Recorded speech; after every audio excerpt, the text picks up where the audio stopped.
بسم اللہ الرحمن الرحیم۔ شروع کرتا ہوں اس بابرکت نام سے جس کے قبضے میں میری جان ہے۔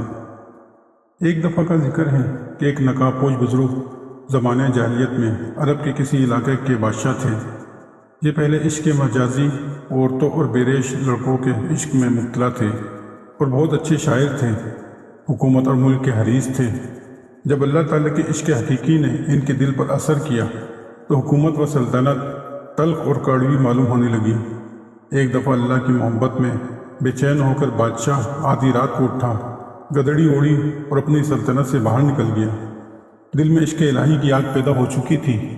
سلطنت کا شور و غل محبوب حقیقی یعنی اللہ تعالیٰ کی یاد میں رکاوٹ بن رہا تھا۔ آخرکار پیمانہ صبر چھلک گیا۔ اللہ تعالیٰ کی محبت میں ایک چیخ ماری اور دیوانے وار صحرا کی طرف چل نکلا۔ اس عاشق صادق کی سچی آہ نے اس کو سلطنت کی مضبوط قید و بند سے آزاد کر دیا اور ان کے لیے محبت الہی کی وجہ سے ملک چھوڑنا آسان ہو گیا۔ چنانچہ اللہ تعالیٰ کے ساتھ عشق حقیقی نے اس بادشاہ کو تخت و تاج سے بیزار کر کے آدھی رات کو جنگل کا راستہ اختیار کرنے پر مجبور کر دیا۔ سنگلاخ پہاڑوں، ٹھاٹے مارتے ہوئے دریاؤں، تپتے ہوئے صحراؤں سے اللہ تعالیٰ کی محبت میں مست دیوانہ وار گزرتا ہوا بادشاہ اپنی حدود سلطنت سے نکل کر دوسرے ملک تبوک کی سرحد میں داخل ہو گیا اور چہرے پر نقاب ڈال لیا تاکہ عام لوگ پہچان نہ سکے کہ یہ گدڑی پوش کسی ملک کا رئیس یا بادشاہ ہے۔ ملک تبوک میں اس بادشاہ پر جب کئی فاقے گزرے اور برداشت سے باہر ہو گیا اور کمزوری سے مجبور ہو کر مزدوروں کے ساتھ اینٹیں بنانے لگا۔ عام حالات میں اگرچہ چہرے پر نقاب پڑا رہتا تھا، لیکن جب کبھی ہوا کے جھونکے سے نقاب ہٹ جاتا تو شاہی چہرے کا روب و جلال مزدوروں پر ظاہر ہو جاتا۔ آخرکار مزدوروں میں تذکرے ہونے لگے کہ یہ نقاب پوش کسی ملک کا سفیر یا کسی سلطنت کا بادشاہ معلوم ہوتا ہے۔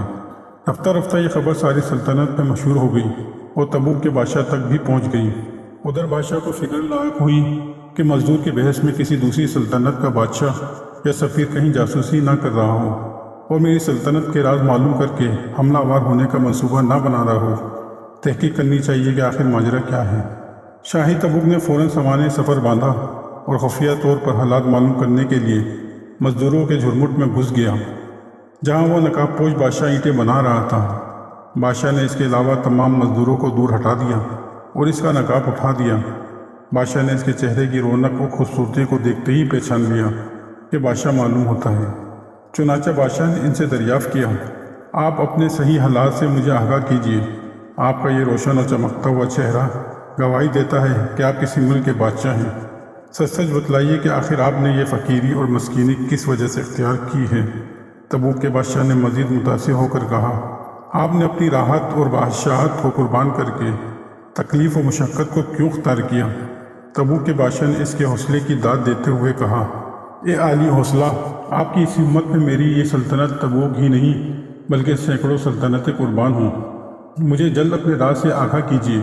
بادشاہ تبوک نے درخواست کی، اگر آپ میرے پاس مہمان رہیں تو میری خوش نصیبی ہوگی اور آپ کے قرب سے میری ایک جان خوشی سے 100 جان کے برابر ہو جائے گی اور میرے لیے بڑی سعادت اور خوش نصیبی کی بات ہوگی۔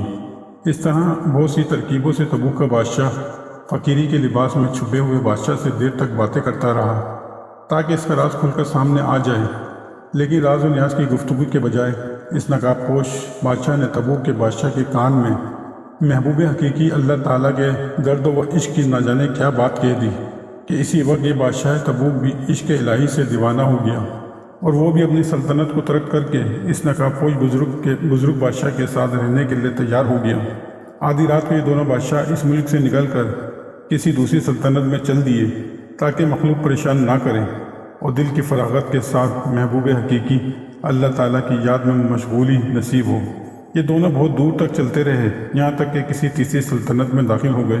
الغرض بادشاہ کو چھوڑ کر آنے والے اس اللہ تعالیٰ کے سچے عاشق نقاب پوش بادشاہ کی بعد میں نہ جانے کیسی لذت تھی کہ شاہ تبوک سلطنت کی تمام لذتیں اور مزے چھوڑنے کے لیے تیار ہو گیا اور اللہ تعالیٰ کی محبت کے مزے کے سامنے ساری سلطنت کے مزے پھیکے پڑ گئے۔